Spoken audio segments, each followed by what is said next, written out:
विची खालसे मेरी आत्मा गुरु ग्रंथ विच मेरा शरीर गुरु पंथ विच।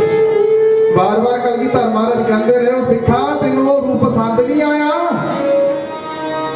लंबा दाड़ा सिर ते दस्तार तेनू चंगी नहीं लगती, सारा कुछ मारता सिगा बाबा दीप सिंह तीजे नंबर पे मैं अपना रूप भी दे दिंदा हूं। आ तीन चीजां याद रख लिया गुरु गुरमुखो। करनी सी विचार अज आपां होर पर जिवें महाराज नूं भाया कल नूं बेनतियां करांगे आपां। 5 things that we should always remember। अज आ तीन चीजां याद रख लिओ। जदों गुरु सिख ते खुश होवे पहले नंबर ते नाम जपाउंदा, दूजे नंबर ते सोभा हुंदी है, तीजे नंबर ते गुरमुखो अपना रूप बख्श दिंदे ने। अपना रूप बाबा दीप सिंह जी इन्ना रोए महाराज दे चरण फड़ ले कहन लगे वाजां वाले आ जे गुरु दी लोड़ होवे तेरे वर्गा ही होवे, तेरे वर्गा ही होवे। गुरमुखो आपां कदे गया कल आखिया ही सी वैद सुजान चंद रो रो के आखदा ओही गुरु मेरी सफा ते आके बह गया, ओ तेरे वर्गा ना कोई होया ना कोई होना। इदां दा गुरु नहीं होना।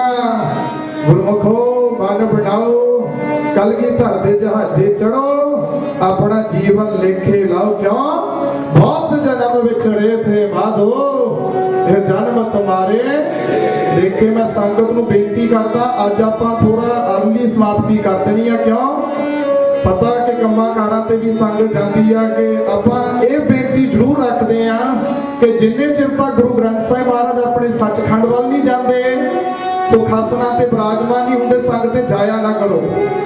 अज मेरा ख्याल ट्यूसडे कल बुधवार वीर दैन फ्राइडे सैटरडे संडे आप खुला समा लावांगे, उदों तो छुट्टी हुंदी है कि कम्मां ते जाना दूजे दिन। पर अज आप थोड़ा अर्ली समाप्ति कर देनी आ तां करके संगत जिन्नी भी बैठी है हुण कोई उठ के ना जाए भाई। गुरु ग्रंथ साहिब महाराज दा अदब सत्कार रखना। The most respect that we need to show to anyone is to Guru Granth Sahib Maharaj, not to anybody, not to any particular person, just to Guru Granth Sahib Maharaj। आपां पढ़िए कि बहुत जन्म विछड़े थे माधो तो जन्म तुम्हारे लेखे। समाप्ति तो पहला मेरे दिल करदा कि सिमरन विच जुड़िए।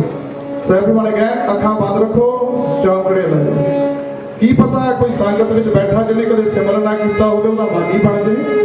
5 minute he starts doing 5 minutes Simran a day, who knows। ये तो संगत विचों साध संगत के आसरे हरस्यों रंग लाए। रंग चढ़दा चढ़दा चढ़ जाता, रंग चढ़दा चढ़दा चढ़ जाता,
ਅੱਖਾਂ ਦੇ ਨਾਲ ਸਿਨੇਮਾ 'ਚ ਜਾ ਕੇ ਮੂਵੀਆਂ ਵੇਖਣੀਆਂ, ਅੱਖਾਂ ਦੇ ਨਾਲ ਕੀ ਕਰਨਾ, ਸਤਿਗੁਰ ਦੇ ਦਰਸ਼ਨ ਕਰਦੇ ਰਹੀਏ। ਮੇਰੇ ਸਤਿਗੁਰ ਜੀ ਨੇ ਅੱਖੀਆਂ ਦਿੱਤੀਆਂ, ਦਰਸ਼ਨ ਕਰਦੇ ਰਹੀਏ, ਦਰਸ਼ਨ ਕਰਦੇ ਰਹੀਏ। ਮੇਰੇ ਸਤਿਗੁਰ ਜੀ ਨੇ ਰਸਨਾ ਦਿੱਤੀ। ਵਾਹਿਗੁਰੂ ਵਾਹਿਗੁਰੂ ਵਾਹਿਗੁਰੂ ਵਾਹਿਗੁਰੂ ਵਾਹਿਗੁਰੂ ਵਾਹਿਗੁਰੂ ਵਾਹਿਗੁਰੂ ਵਾਹਿਗੁਰੂ ਵਾਹਿਗੁਰੂ ਕਹੀਏ।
What?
संगत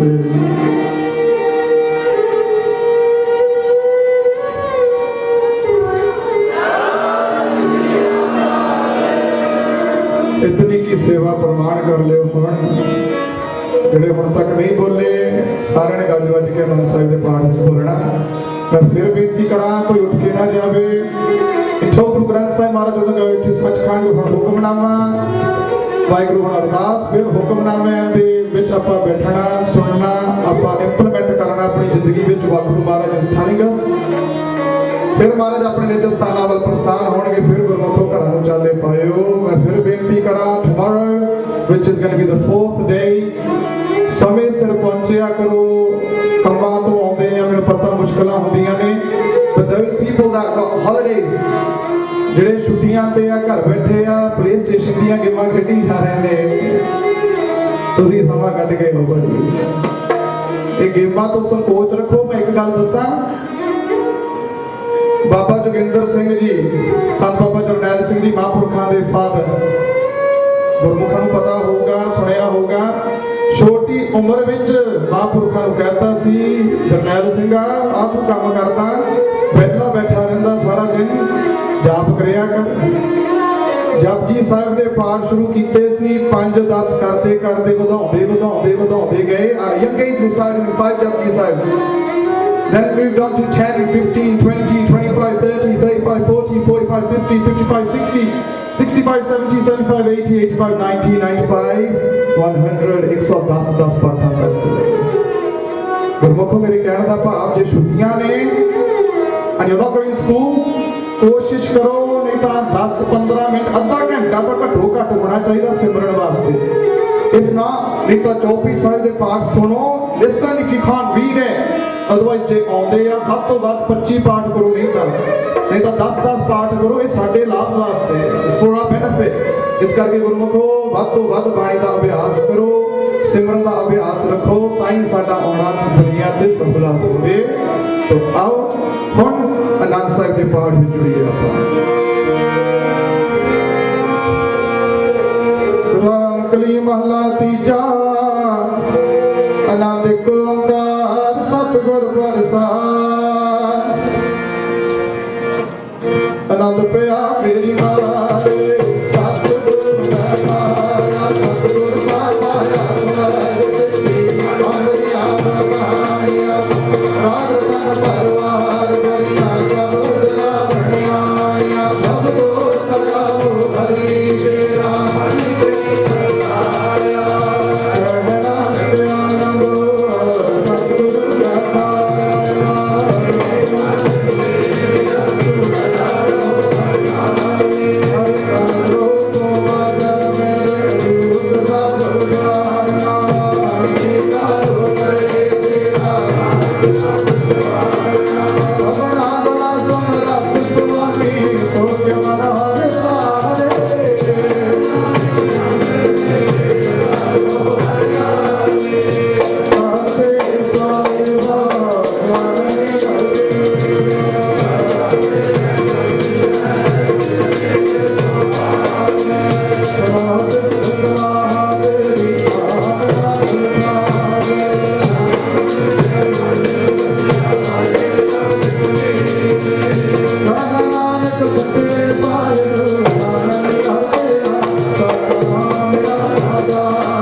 ਹਰ ਮੈਦਾਨੇ ਫਤਿਹ। ਵਾਹਿਗੁਰੂ ਜੀ ਕਾ ਖਾਲਸਾ